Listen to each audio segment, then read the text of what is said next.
Hello everyone! Hello guys! It's a beautiful Saturday afternoon kasi 1 PM na ito. Or I think almost 2 PM na. So tara, samahan nyo kami. Pupunta tayo doon sa Highlands sa Agco, sa kanilang Jacuzzi Resort. As you can see dito sa video, kasama ko ang buong pamilya ko. Extra special ang lakad na ito or outing na ito ng pamilya dahil for the first time sumama si Papa. Insert nga pala ang buong pamilya ni Dodong o yung kapatid ko kasi sumakit ang ipin ni Apple sa last hour na sana aalis na kami. At saka si Dudong hindi nakasama kasi may duty at saka si Kim may duty din.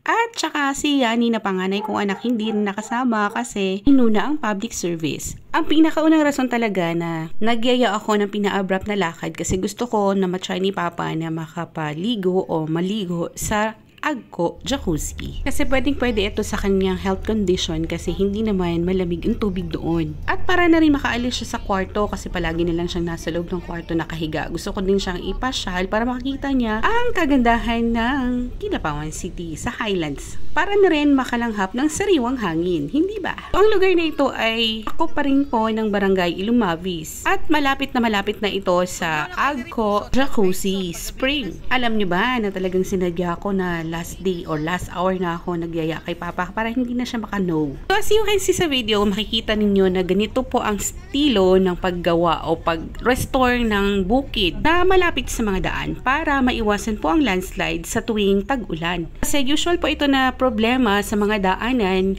ang landslide kapag nasa Highlands ka. O as you can see, nakikita nyo si Papa. Pinidyo ko talaga siya kasi hindi man gaanong klaro ang kanyang facial expression o reaction at all kasi bago siguro siya sa kanyang pakiramdam at sa lugar na kanyang mga nakikita. Sa mga tao na nakakakilala sa aking Papa noon, alam talaga nila na hindi siya ganito kapayat. Hindi po ganyan ang kanyang pangangatawan dati nung wala pa siyang sakit. Drastic physical change po talaga ang nangyari sa kanyang pangangatawan magmula nung na-diagnose siya. Grumabe na ang kanyang diabetes at nagkaroon ng mga komplikasyon sa iba't ibang mga organs ng kanyang body. Pero kahit ganun pa man, si Papa ay napaka-fighter naman yan. Hindi yan basta-basta sumusuko sa laban. Kaya nga nag-yes siya na pumunta dito. Kasi gusto niya i-try din ang mga bagay na tagal na niyang hindi na din na-try. Gaya ng gumala kasama ang pamilya. But unfortunately, hindi niya kinaya na umublob pa sa jacuzzi kahit maganda ang temperature ng tubig na para sa kanya kasi hindi na daw niya kaya talagang pumunta doon sa baba. Kahit pa sinabi niya ng kapatid ko na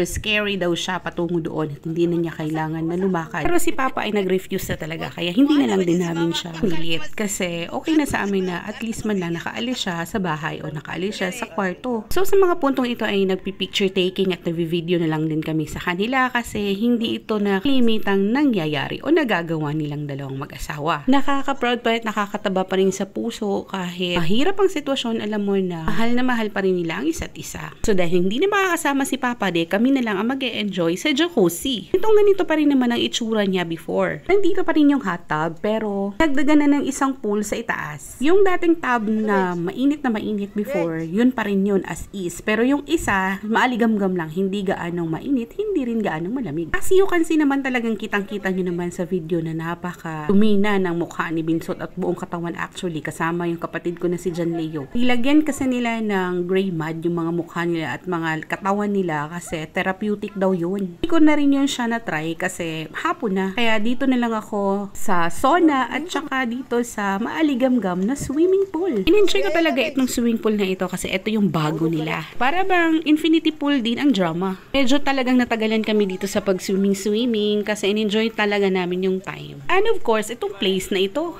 Matagal ding hindi nag-operate dahil nasira po ito o yung ibang mga features po ng resort na ito nung nagkalindol at matagal ding hindi nag-operate dahil pandemic naman pagkatapos ng lindol. Sabay, hindi rin naman pala dali ang pinagdaanan ng resort na ito, ano? Kaya naman it really feels good to be back here. Kaya naman pagkatapos naming maligo at mag-enjoy dito sa pool nila, hindi na rin kami nagtagal kasi paggabi na din. Pero talagang masasabi ko na sulit ang laag na ito, ang gala na ito kasi hindi nga ito palaging i-experience ng pamilya ko. Of course, sa puntong ito ay magpapasalamat ako sa lahat ng mga nanood ng video ito. Share, like, and follow na rin sa aking Facebook page. Sa lahat ng mga tao na nakapanood nito, na nakapunta na rin sa Agco Jacuzzi, share naman dyan sa comment section ng inyong mga experiences. And of course, sa lahat ng gustong magpa-shoutout, i-PM nyo lang din po ako o mag-comment din kayo sa comment section para ma-feature ko kayo at ma-highlights ko ang mga accounts ninyo sa next video ko.